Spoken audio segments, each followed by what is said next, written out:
I don't think we've seen our audiences kind of like demanding more or less from us. I think it kind of assumes they didn't have an opinion before COVID, before social. Kind of course they did. But I think what consumers have now, they have more platforms to share that opinion and to give that opinion. Those platforms are also where the brands are.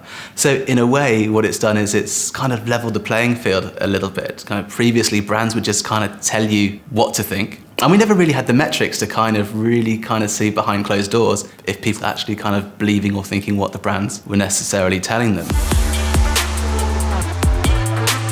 Do people actually say what they mean? Just as an example, the European Super League.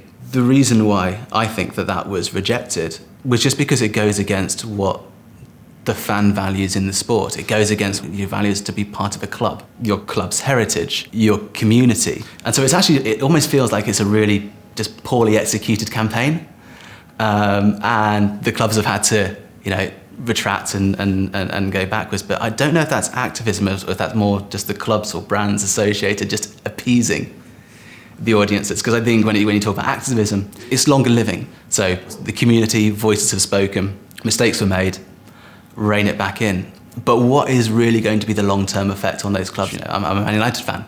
I don't agree with the way they went about it, but I still watch them every week. I still see Old Trafford selling out 76,000 people. So people haven't rejected the club. They're not fighting against the fact that the owners may not share the same values in an actual real world sense. So are they activists, or they just want to be appeased to go back to where they might have been?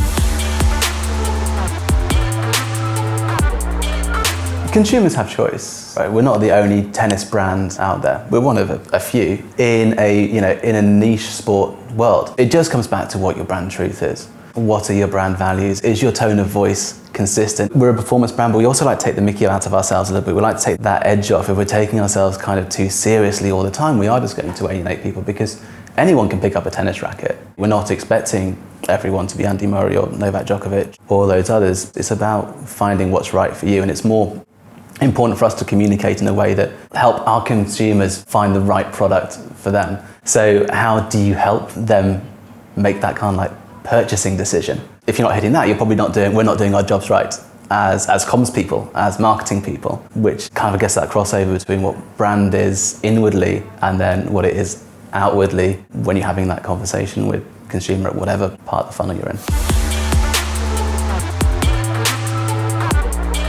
Is it right for us to make political statements? Is it right for us to make social statements? Or is it right for us to make some really good product and try to market it in a way that helps people just enjoy our sports? So it doesn't matter how good your comms are, it's just going to be damaging to the brand if you don't say you're going to do what you do. It's important that however you decide to act as a brand is true to you. It just goes back to, is this true to our brand? Why are we really doing this? I do think that brands have a certain amount of corporate responsibility. With sustainability, we are changing the way that we're manufacturing things, the way that we go about that, the way that products are kind of made and delivered, packaging, because it's right and it's important. We can actively affect that.